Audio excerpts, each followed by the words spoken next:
everyone, and welcome back to this episode of Love Like Crazy. We're your hosts, Jay and Stacey Coleman. Thank you for joining in today. We have a great show for you, and I just want to ask all of our listeners to follow, like, subscribe to YouTube.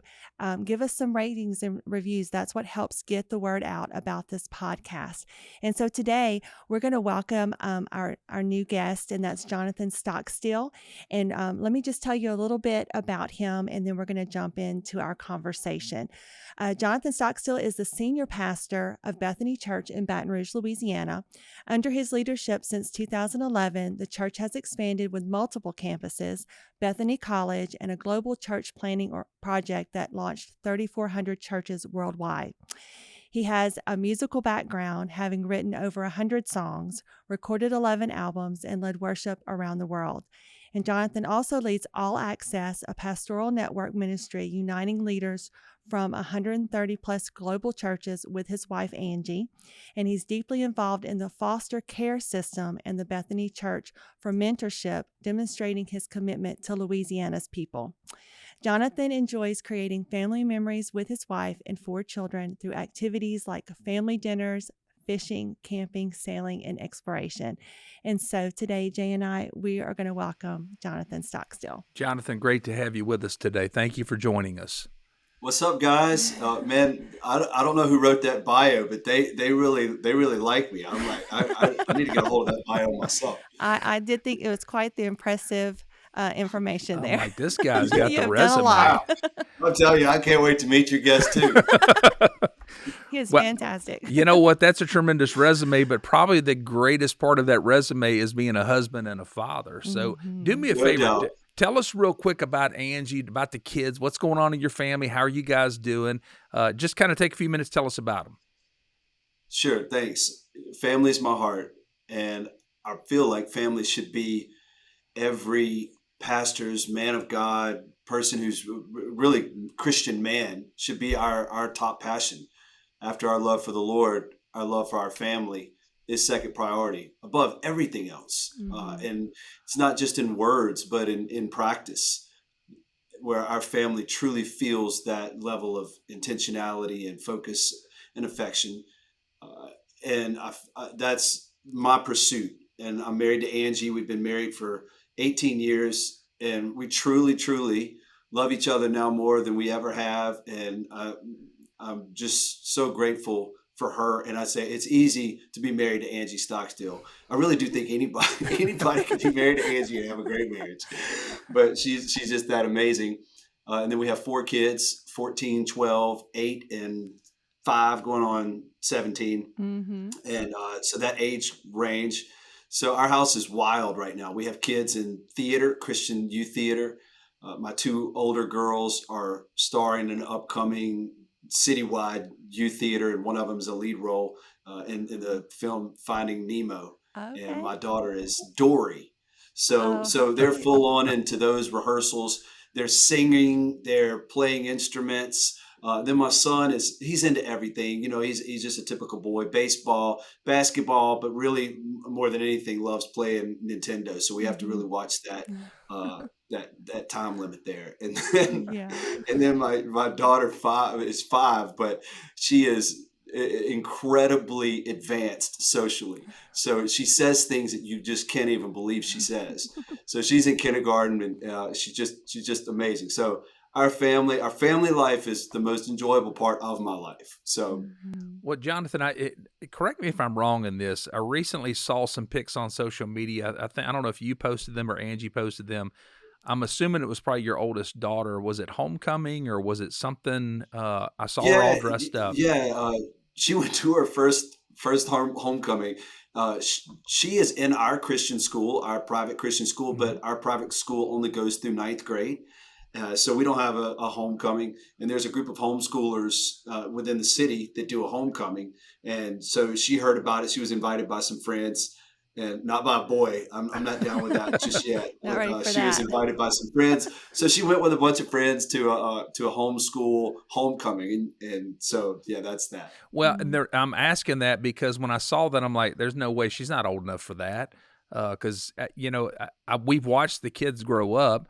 And Right. it's one of these things I'm like, that's not even possible. Yeah. But time flies. She's ninth grade. Oh my Can you goodness. believe that? Wow.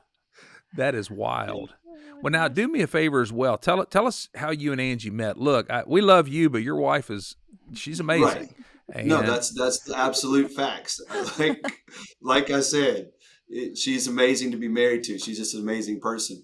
She grew up at a church that is in the Baton Rouge area in the southern part of the city in Gonzales, Pastor Scott Bledsoe's church, mm-hmm. who you know as well. Yep. Mhm. Pastor Ed Bledsoe started the church Household of Faith, and her dad was very, integral into that church. And she grew up as just it was in church every Sunday, every Wednesday, just very involved in the church. And we met as teenagers at a college Bible study. Both of our older siblings had graduated from high school, and we went to this Bible college group, and that was the first time we met. And we have differing opinions on how this all happened, but I was in the kitchen, and when she walked through the doors and I saw her, I had this inner thought, that's my wife. That's my wife. You So it Yeah. knew was just it. like, okay, Yeah. from the very second I saw her, and I told my best friend, he was like, "Hey, how was tonight?" I said, "I met my wife," and I remember telling him that back then. And then it was another 7 years later that we actually got married, and lots of drama in between, but we got married. It came to So pass. That's it. Well, That's it's awesome. people think that it's you're crazy that you have those moments that you think, hey, that's the woman I'm going to marry. We knew, Stacy and I knew within Mhm. probably a week or 2 weeks of dating that we were throwing out kind of joking like hypothetically, and we would say that Hypothetically speaking, if we were to get married, you still remember it, yes, and hypothetically and speaking, that was kind we of how talked like that we forever. we would broach the topic, and yeah, but we both knew, and Yeah. let's just say we get married. yeah, Yeah. yeah. And Yeah. here we are now 33 years later Yeah. and 3 kids Wow, and 5 grandkids and all that good stuff. Mhm. So, Mhm. wow. well, let me ask you this because we've known you for quite some time. We've been friends for quite some time. We love to watch the ministry and see your family and see all the things that God is doing. We talked about this a little bit earlier that Bethany has just celebrated 60 years of Yeah. ministry, That's and amazing. that is an unbelievable milestone as ministry. And what's really amazing to me is, and correct me if I'm wrong in saying this, did your grandfather, Brother Roy, did he birth the church? Did he plant the church? That's right. 1963, he started the church. He was at the time working. He was building buildings for churches. So he was working for a contractor, and they were building churches. He was a former pastor, a Baptist pastor. He had an experience with the Holy Spirit that kind of made him depart from his previous pastorate. And he was building church buildings, and also he was a pipe fitter's helper. And in 1963, he had the calling and the mandate to start the church. So he started in his living room in Baker, Louisiana. And so, yeah, we're here 60 years later this month, the month that we're recording this, 60 years later. And it's just amazing. It is truly a testament to God's goodness and grace. Now, was he the pastor at Florida Boulevard Baptist for a season? That's correct. Okay. Yeah, he pastored a number of Baptist churches in New Orleans, and then he moved here to Baton Rouge and was pastoring Florida Boulevard Baptist. Okay, and the reason why I know that is because the pastor who brought me into the Progressive Pastors Network, he invited me to come. He was at Florida Boulevard Baptist at the time, and I'm walking down this hallway looking at these pictures of all these old pastors, and I'm like, wait, Wow. there's Brother Roy. Like, wait, I did not know that. And so Yeah. then he eventually, he births Bethany, plants that church, and then your dad eventually, became the pastor, and Brother Larry pastored the church for quite a long while. And about the time we moved here and planted Journey Churches, about the season that you took the helm at Bethany. And so it's been a blessing and an honor to watch your family, the legacy that has been there, but to also see how God has just blessed through your family in the community, the city, and built the kingdom. So obviously legacy is very, very important within Mhm. the Stockstill family. Can you speak to that a little bit and talk a little bit about that legacy with your grandfather, your dad, and now with you, with your family? Jay, there's so much to say, and I'm kind of, it's ironic that we're talking about this because I've been kind of in a season of personal revelation on just the the overall theme of legacy, because some people perceive that legacy is finances that you leave to your children. And they almost perceive legacy as a deathbed thing. But if legacy is an inheritance that you leave on your deathbed, you've missed what true legacy is, because legacy happens when children are children. Legacy is the values, the patterns, the DNA, and I use DNA in terms of a values framework, but it's their patterns, the time you spend with them, the affirmations, the disciplines, the instructional moments, the moments that you are creating and fashioning in them a system of values that will allow them to build a life that is similar in its impact and style. So, legacy doesn't happen on your deathbed. Legacy happens when you have a house full of kids, and you're training them and teaching them. And so for us, God has done something amazing at Bethany, and we all just sit back and look at it and just say, wow, it's very rare to see what we've seen at Bethany. God's honestly been so good to us. Be at 60 years, have fresh vision as a church, be moving forward with energy at 60 is a true miracle. And then for it to be led by 3 generations in the same family. Some people would criticize that and say, it's not supposed to be that way, but we see throughout Scripture, God truly does use families. The way that He established the line of priesthood with Aaron, the way He established a kingly line with David. But even in the New Testament, you see where out of all people, John the Baptist was Jesus's forerunner, and this is his first cousin. Like out of every person in the world, this is his first cousin. And how God does move through families, and He will bless families.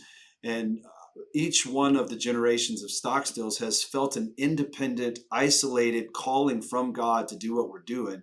None of us have selected it as just, hey, a favoritism, and we're uniquely gifted and skilled to do what we're doing. And God has blessed us in 3 generations to be able to lead Bethany. But so when you ask me to talk about legacy, I think there is 2 conversations. One of them is Bethany.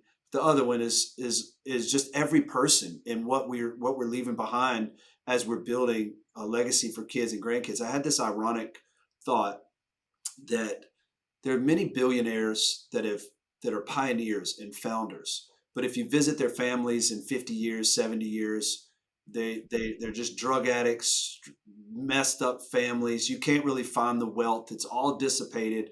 So true wealth is not how much money one person can earn and then try to do their best to get their wealth passed down.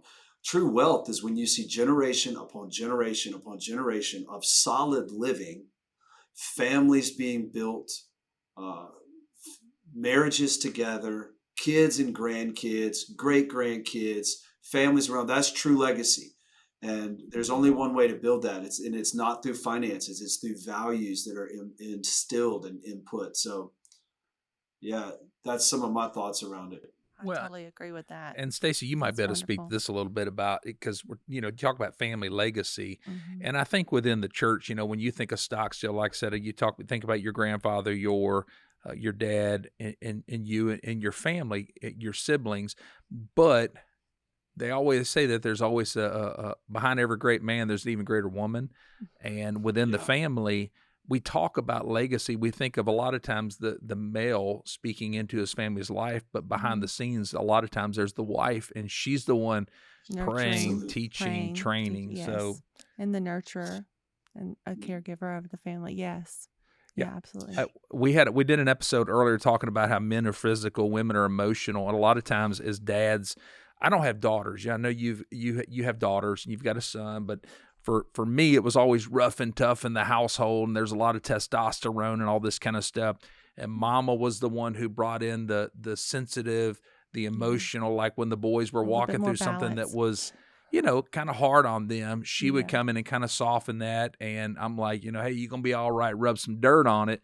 But she was the one. So the legacy really that you leave behind, you talk about values, you talk about the things you're imparting into your children. It can't just be one. It's got to be both, walking together in unity and building that legacy within the kiddos. An essence of Absolutely. And it's so teamwork. hard. Sorry, go I ahead. was just going to say it's an essence of teamwork, Yeah.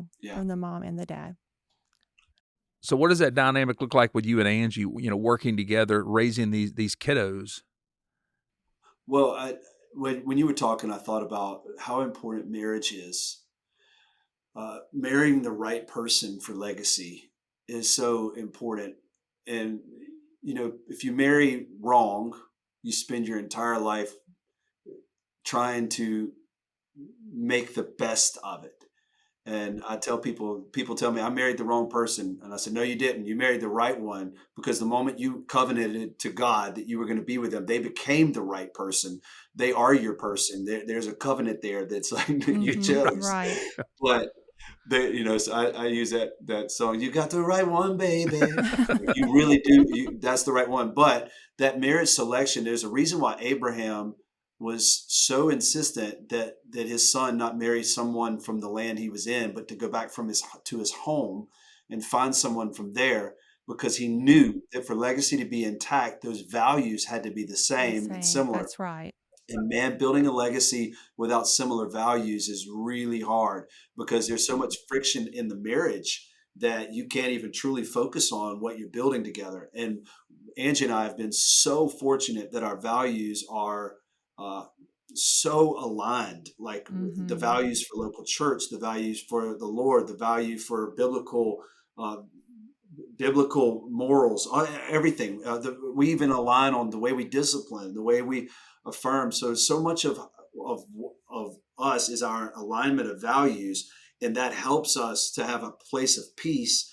And we're raising kids with a similar value. It's not like we disagree on how we're doing things. And I think every marriage and every person is different and brings different flares into how they raise kids. For instance, there's some families where the husband doesn't know how to cook a single meal, and the mother does all the cooking. But in some families, and I'm one of them, I cook a ton. Like, I love to cook. So does Jay. Jay cooks a lot. Some of the stricter gender roles of like, hey, this is how it's got to be. I think each family's got to find their flow, obviously honoring biblical values of love and respect. But I think each family is different. But Angie and I have really been able to work closely together to raise our kids for legacy, because we share such strong values, together. So. Has there been anything like, whenever you bring two people that were raised many times, there's similarities there, especially within a Christian household. They were raised with Christian values, but there's still different opinions, different ideas of doing things. Did y'all have anything where there was like a differing of opinion that you had to come together and say, hey, look, we got to talk this out and pray this out, maybe in regards to raising your kids or anything of that nature? So this is going to sound so disgenuine and not authentic, but I can't think of any examples. I'm telling you, I did kind of put you on the spot. No, she was raised so similar to me that we agree on so much stuff. Obviously, I think there are moments where she would think I could back down a little bit on my strength if I'm disciplining in a strong way, whether it's with my tone. She's going to have that maternal heart of now hold on, maybe not so hard, that kind of stuff. But I don't think that's a disagreement. It's more just feminine, masculine approach. Yeah. Yeah, I know for us, I'm a big guy with a loud voice and a big mouth. And a lot of times I learned this rather quickly whenever we had our granddaughter, and she is first girl. And we were praying, Lord, let us have a granddaughter for the first one. And sure enough, she's sweet as she can be. And I mean, we were probably year 2, maybe she was 2.5, something like that. And we're watching her, and she went to do something. And I'm like, Livy, don't do that. She didn't listen to me, so I raised my voice a little bit. Livy, put that down. Don't and do that. made her cry. And I said, you can't do that to those little girls. She looked at me and just started bawling. And I'm like, all I did was just. So Stacy's like, you cannot talk like that to little girls. Because they're sensitive. He's so used to dealing with boys. So it was quite the shift. Look, I have 3 girls, and I will tell you, I make them cry. Oh, no. Yeah. Well, I mean, it's at some point you have to let them know what you just did is not okay. And my little 5-year-old is so sensitive. I mean, she's so sensitive. And so if I just her name is Savvy, short for Savannah. If I say Savvy and I look at her like that, she'll look at me and I can already tell that the her throat starts to lump up and she Oh, just no. it's like just so tender, Yeah.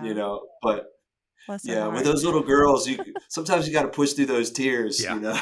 Oh man, I tell you what though, when you're a grandparent, it tears your heart, Oh and I my hate goodness, yes. Oh correcting yeah, them. that's the difference. Now, Uh-huh. now Hudson, our grandson, I don't mind. I'll grab his ear and pinch it and be Yeah, like, "Stop doing yeah. that, boy." Yeah. But so That's your comfort zone. yeah, That's why. well, I think that now you talked about you like to cook. I like to cook. Stacy, she has been honest to say that's not one of her giftings. That's definitely not a Well, spiritual gifting. well, it's not that I can't cook. There's just certain things that I can cook, but I just don't like it. So we have an agreement. He cooks and I clean. Yeah. That's Ah, that's how we have a happy home. I love to cook. So to hear you say that you cook a ton, that you like to do that, it's something that we have in common, and it helps to build a great household because I like to eat. I'm a foodie. right. Well, and I mean, most of the cuisines in our house are man cuisines because if you're going to employ me to cook, it's going to be beef, Yeah, it's going to be on a grill, yeah. it's going to Meat and be potatoes. I'm not cooking a French dish in a casserole. It's outdoors. It's something smoked. I just cooked a gumbo. Yeah. Oh my Mhm. gosh. Mhm. I mean, I nailed it. So, but it's man food. It's camp food. I saw Yeah. something not too long ago said the greatest place, sense of judgment is living in South Louisiana and cooking your gumbo because everybody judges everybody else's gumbo in South Louisiana. I'm like, that's true And everybody's because is Yeah. the best. I cook the best gumbo on the planet, It's but true. I know that if I give it to somebody else, they might be like, yeah, it's not all that. So, Well, I think anybody in Louisiana beats anybody else anywhere in America because you go to one of these other states and they have Louisiana gumbo Oh, yeah. and it's like this It's not I original. don't even know what to call it. yeah, when they put Cajun on a sign and you're in Colorado, it's like Cajun cooking. It's like, nah, we're going to No. pass on by that. So, Yeah. We know what's Yeah. authentic. let me take you in this direction now because I love talking about legacy, but in regards to children, we're spending time imparting godly values to them, teaching them and training them that as they go throughout life, that not only are you representing Christ, but you want to be one who is productive in society. You're going to fulfill the purpose and calling that God has for your life. That's kind of been a thread throughout this entire podcast when we talk about parenting, is the mindset of discipling our children. And I think a lot of parents they don't grasp that. It's like, wait, you are raising your children, but you're discipling your children all throughout life. And Yeah. in regards to your kids, a lot of times when it comes to PKs, the sense of normalcy there, a lot of times with schedule, a lot of times with things that are going on, things can get out of balance rather quickly. Whenever we're running a church and have a lot going on in life, you got a lot of schedules you're dealing with. For your kids, what do you and Angie do as you're discipling them through life? What do you do to give them a sense of normalcy? It's a great question. You're right. A lot of times, pastors' kids, we are labeled PKs for a reason. PKs are always the worst kids, and it's almost like they have something to prove. But it wasn't that way growing up with my dad. Uh, my dad and mom modeled so well uh, rhythm, pattern, and authenticity. I never saw something at church that I didn't see in the home. And my dad was the person he was on the platform, he was at the dinner table. There was just no difference, no distinction. And I believe so much that when kids see hypocrisy, they get burned up because they're like, you're up there saying this, and then you're at home doing this, and they just don't believe it. And so I think that true model of authenticity, like this is the same person, uh, just says so much. But then also the regulation of time, and I think a lot of people want pastors to be at everything with everybody at every moment, and it's like, hey, this is the demands that are on a pastor to be at every event, everything, and I've lived my life with clear boundaries in the sense where I'm pouring out my life, I'm pouring out my heart, but my kids and family come first. And clearly cutting lines 4 nights a week, I'm with my family, and that's minimum. I prefer 5, and I allow all of our associate pastors and everybody in ministry the same. So I don't want you out, I want you with your family. So those clean lines, and I think some people would want to see a pastor more engaged in the evenings, but for me, it's just not even up for debate. So I'm with my family. We will take family vacations. We will prioritize. So to me, the church ministry, it comes after my family, and that's not just words, like it really does. So my family feels that the intensity of my focus on them, and I think if they feel that, and they're growing up in that healthy rhythm of, and then there's a spiritual environment in our home. I'm not just spiritual at church. Like we have Bible reading times where we all pile up in my bed and we'll put the scriptures on TV, and I'll give everybody the opportunity to read 3 verses. So they'll read, and then the next kid reads 3 verses. By the time it gets down to Savannah, we're really struggling to get through those 3 verses. We're like, we limit her to 1. But so we have these rhythms in the house that are Christian, prayer times. And so that authenticity between the home and the church and that focus on them, there's no angst towards the ministry. There's just a love for the ministry, and all of my kids just really, really love church. Yeah, I know we've seen on our side a lot of times there, when you're dealing with individuals that you find out my dad was a pastor years ago, there could be a sense of resentment there. And we had the mindset of we never want our kids to experience that. We don't want them to feel that. And so we tried to do everything that we could to give them that sense of normalcy. I'm not saying that we knocked it out of the park every time. I think that all of us from time to time have the tendency maybe we can drop the ball a little bit, Yeah, especially when you're in a sure. building project or you've got, a lot of things pressing. But from day one, I've been of the mindset, my first ministry is my marriage and my family. And I did not want to lead everyone in the world to Christ and reach the world for the kingdom of God and build his kingdom and get to heaven one day, and my kiddos are not there. Yeah. I want to be in heaven with my family one day.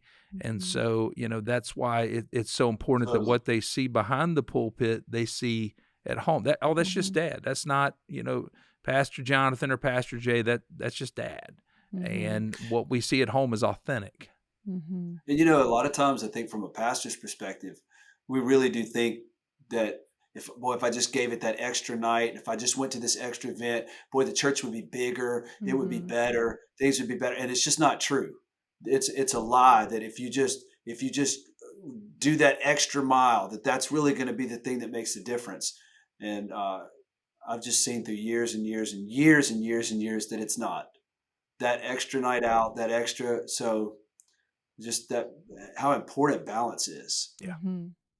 To be able to give your home life the attention that it needs. I mean, it's going to pay invaluable dividends in the future Yeah. when you see all the seeds that have been sown and the legacy that's produced because you set those boundaries and you had the margin of time that you invested in your family and took those family vacations and did all the fun things that they're going to remember more than we could ever imagine the impact that's having on them. So that's Well, wonderful. I'm sure that a lot of the people that are listening, maybe there's a few pastors listening, but there's a lot of people who are not pastors that just they have careers, and they're running crazy schedules, right, crazy lives, and they're trying to figure out how to raise their kids to love God. And I think that's an important conversation too, because it's where pastors would have to limit their amount of kingdom activity, because if not, we would just do it nonstop. Right. I do think that there is a threshold that people who are not in full-time ministry, they have to prioritize the kingdom to some degree with their children. And if you're prioritizing sports, you're prioritizing extracurriculars and all this stuff over church, then you're going to get a kid who might be a good kid, but doesn't really love Jesus, love his church, have the values. And it's such a dangerous season of life.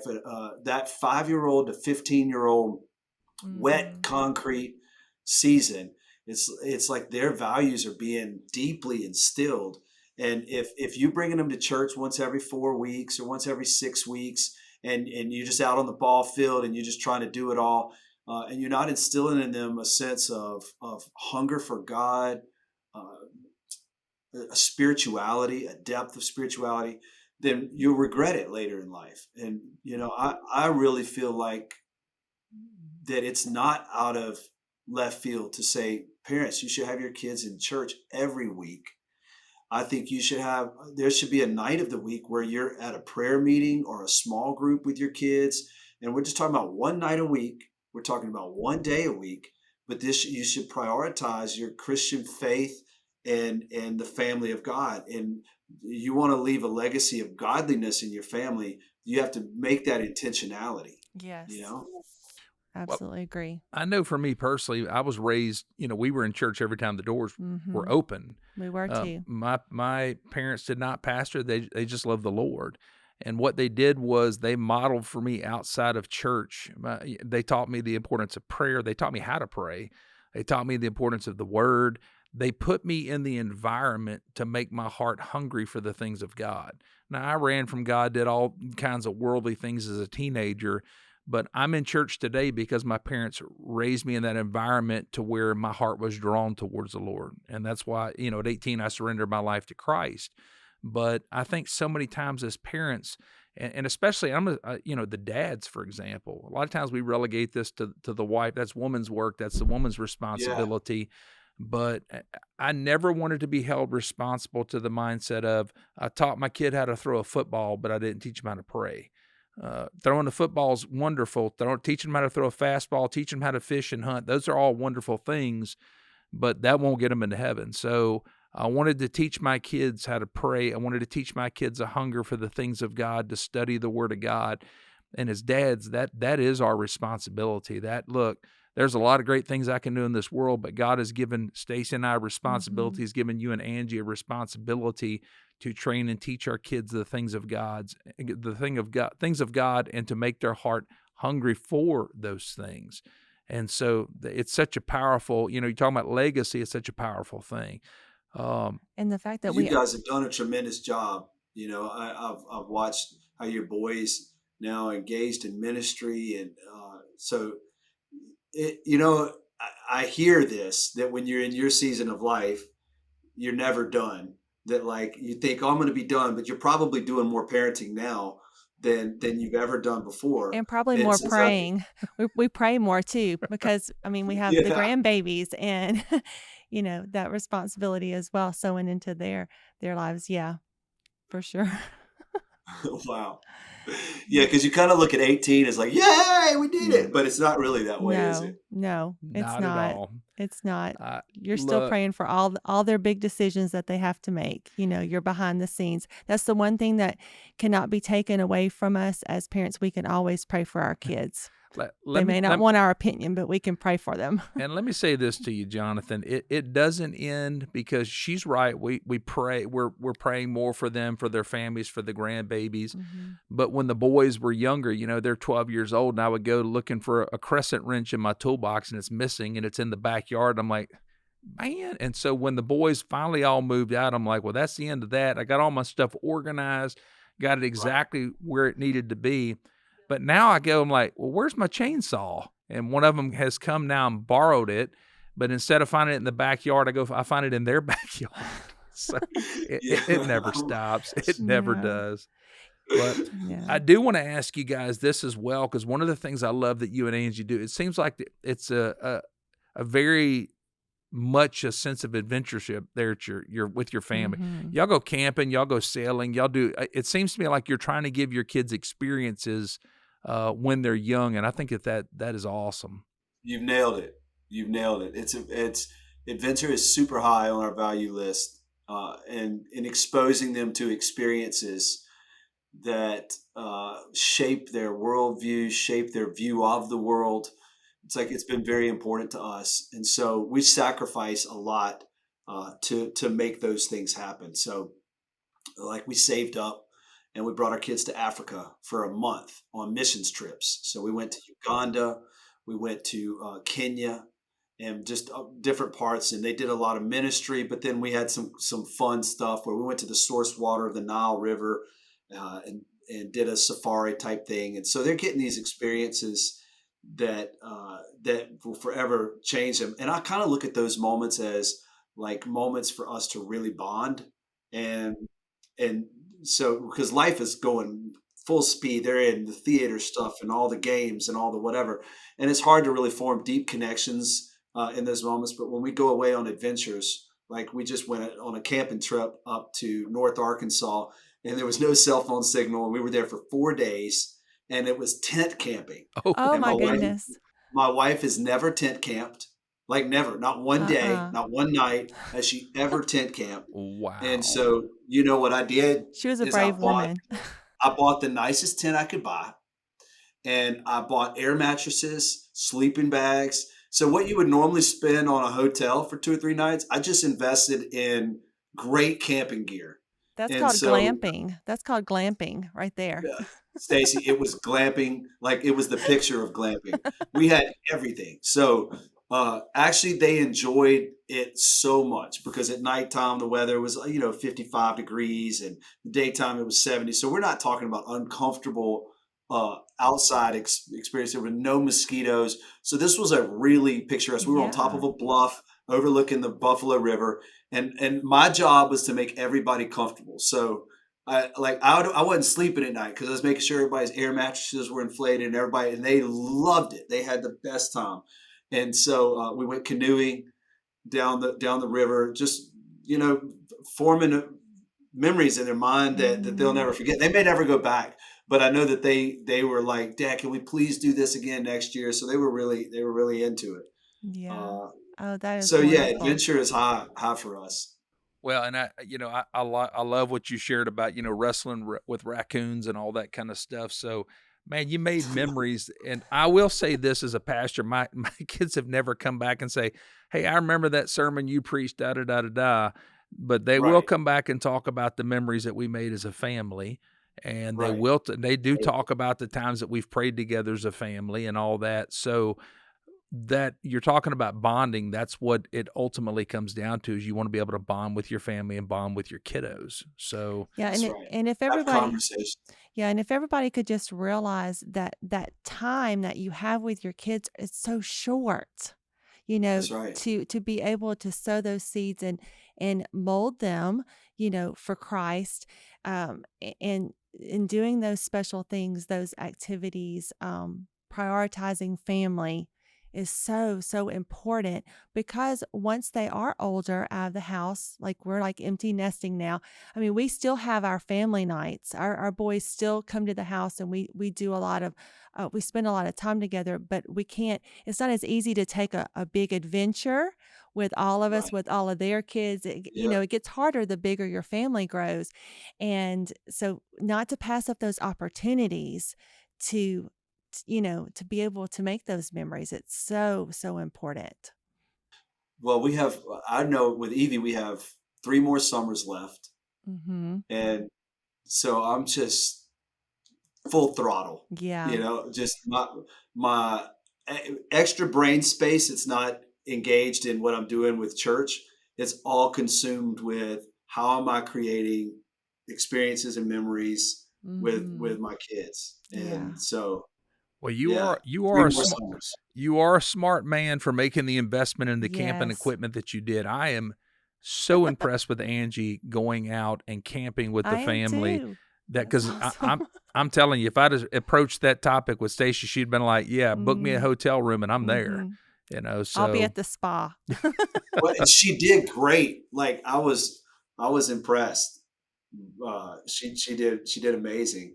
There was a nice bathhouse close by, so everybody was able to shower and clean off consistently. So that definitely helped. yeah, that if But it was still outdoors. yeah. Yeah. Yeah, if you took them off in the middle of the wilderness in the middle of July when it's 110 degrees, it probably wouldn't have went Yeah. over so well. Yeah. Right. So, Yeah. well, this has been a lot of fun. I've enjoyed this Yeah, I conversation. agree. And I appreciate you sharing your, things that are going on within your family and about legacy. It's been awesome. And tell our listeners how they can find you How if they can want they to connect find with you. Well, to find me, I'm on all the social media apps minus TikTok. I'm on Twitter or X. I'm on Instagram. I'm on Facebook. You can just search for Jonathan Stockstill and follow the official page, so you Mhm. won't be asked for money. But There you go. yeah, and I do a lot of family updates. So I'm consistently will throw little things in that we're doing. So in line with this conversation, I've actually thought about doing a bunch of posts on how to have a vacation that's not Disney. Mhm. Because everybody's just like, I just go to Disney for 6 days and spend $12,000. Mhm. Like, how can you do something economical? So we post a lot of like alternative vacation type stuff as well. So yeah, That's wonderful. I Very applaud creative. you in that because I'm not a theme park kind of. We did all We've that done when the it. kids were little, when they were much younger. But I'm not a fan of that stuff because you come home, yeah, you're exhausted, and you yeah. don't really make the. I remember having the first time we went to Disney one time with the kids, took them all. They were probably 10, 11, 12, somewhere Mhm. around in there. And everybody's exhausted. There's a meltdown. And finally, I grabbed them all. We did a little family come to Jesus meeting. We And I said, said listen, Disney is the happiest place on earth. We're in the happiest place on earth. You need to get happy. yeah, That's what we you're going to get said. happy. You better get happy. Or dad's I'm about to lose it here. But well, Jonathan, This is the happiest place On on earth. earth. Yes. Yeah, sure. oh man. Well, Jonathan, thank you so much for joining us Mhm. today. It's been great. Yeah. Yeah, I agree. Thank you guys so much for having us. I love the conversation. Love you guys. Honor y'all. Man, what a joy it is to be able to do ministry in close proximity to champions like you guys. So thank you for having me on. Well, we Mhm. value y'all's friendship. Y'all's family has always meant a lot to us. And thank you so much for all that you're doing to build the body of Christ. So, Yes. Yes. well, listen, if you have enjoyed today's podcast, do a favor for us. Make sure that you like, you subscribe, you share. If you have any comments, please share those as well. And if you have an idea, maybe about a topic that you would like for us to be able to discuss, we would love to be able to have that opportunity. It's been a joy to be able to have Jonathan with us today to hear all the different things about his family. And once again, we encourage you, invest in your family. Remember, the most important thing is to have Christ as the foundation of your life and to truly let him be the foundation of your family. And until next time, I'm Jay. And I'm Stacy. And this is Love Like Crazy.